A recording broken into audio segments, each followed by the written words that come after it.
What's up, guys? Welcome to today's video. I'm Laurencio, and today we're going to discuss about IDEs, or Integrated Development Environments, specifically for those that are used by Java community. The two of the most important IDEs are Eclipse and IntelliJ IDE. These are like the most popular ones between the members of the Java development community. So today we are going to compare these two, and we'll see the advantages, the strengths, and the weaknesses for each and every one. So let's get started. So if you're wondering what an IDE is, it's basically a software application that allows you to write code in it. So it performs the function of a code editor, right? And the most important feature is that it allows you to build the code that you wrote. So it has this capability of code building, right? So this is the main differentiator between an IDE and a text editor. Basically, you cannot build code in a text editor. So I'm going to bring both IDEs up here on the screen. I'm going to put them side by side. So on the left you have Eclipse, and on the right you have IntelliJ IDEA. So the first thing that comes to mind is the design. So you can see that I personally like the design of IntelliJ more than the one from Eclipse.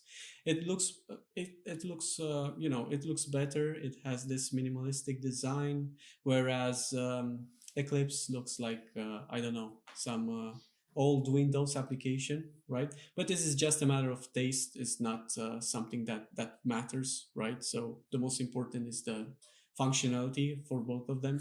But I would say that definitely in the design department, IntelliJ wins. So I'm gonna put 1-0 for IntelliJ. Next, we are going to discuss about the usability. So the first thing that comes to mind is the panes that are arranged in both IDEs. So as you can see, both of them are quite similar in terms of how the GUI is arranged. So for IntelliJ, there is this simple project pane. So the one from the left, I mean, in the IntelliJ window, the pane from the left, the section from the left is the project pane. This contains the folders and the classes that you have inside your project. So as you can see, it's quite simple.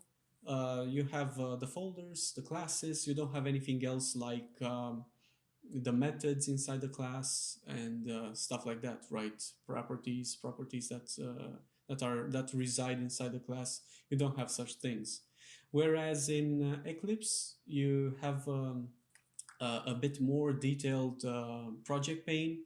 You can see there are classes, folders, packages, right? Those are also in IntelliJ, but apart from this, you have methods if you expand the class. So it's more detailed, right? So you can see more details from the project pane in Eclipse. So definitely this scores a point in this battle between the two IDEs. The next important feature related to usability is the autocomplete feature. So most of the IDEs have this feature embedded in their software. So whenever you write something, the program makes some suggestions. So basically, we will analyze this from the perspective of the two IDEs. Let's start first with Eclipse. So let's write some code into it. I'll write a new object here. So don't worry if you cannot understand anything. We didn't start the tutorial yet. We're just deciding which tools we're going to use. So we will tackle this as soon as we go on. So we are going to create a new string. And you will see the autocomplete feature at work.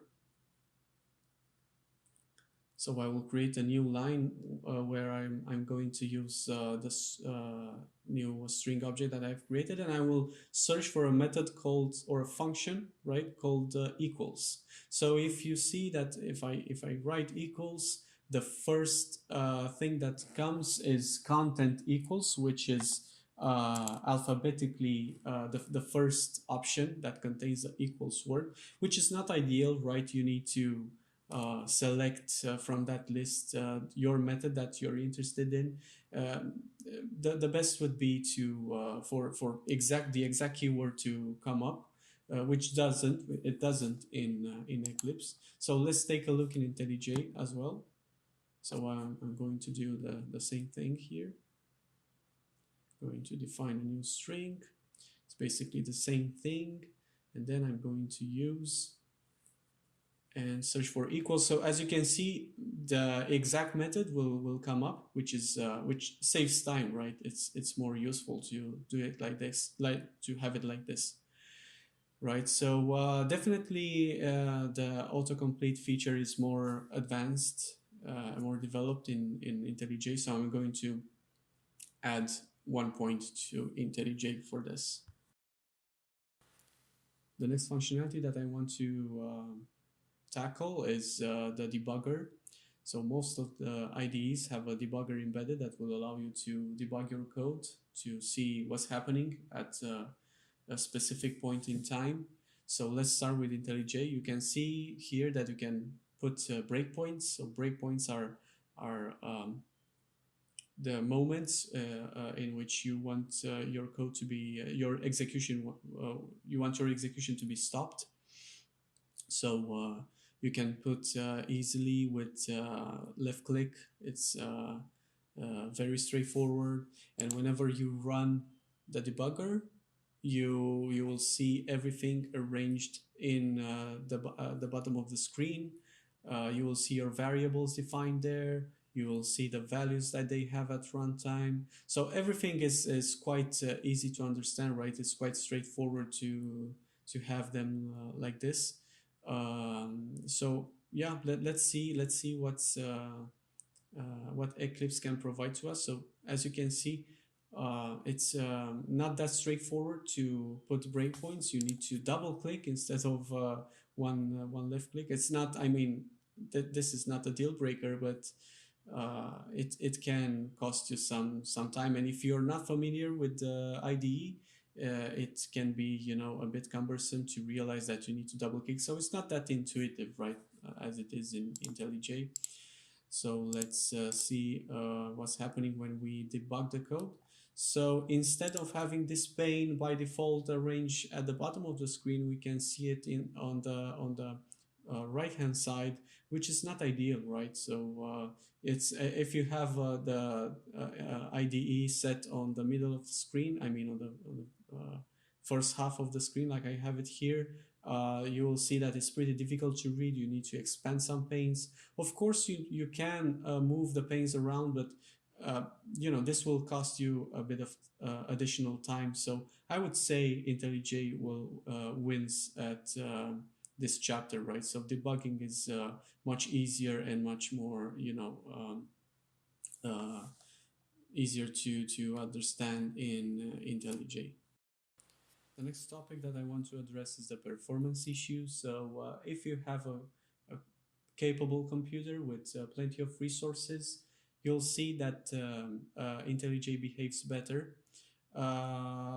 Whereas also Eclipse has a good performance too, but the thing is that if you don't have a strong computer, you will struggle a bit with IntelliJ, because as you can see in my task manager here, IntelliJ consumes lots of resources. This would change dramatically if we would run a much complicated program. Here we have only a hello world program, so that's not something resource heavy that requires a lot of resources for it to run.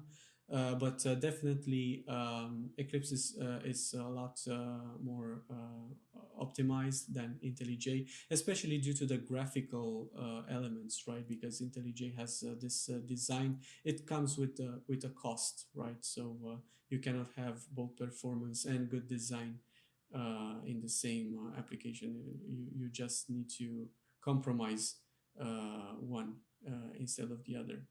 Right, so I would definitely go in terms of performance and resource consumption. I would go with Eclipse. And the final aspect is who is using which IDE. So basically, in the open source community, Eclipse is preferred because Eclipse is open source, is maintained by the community. So that's definitely a big plus because you can have multiple plugins.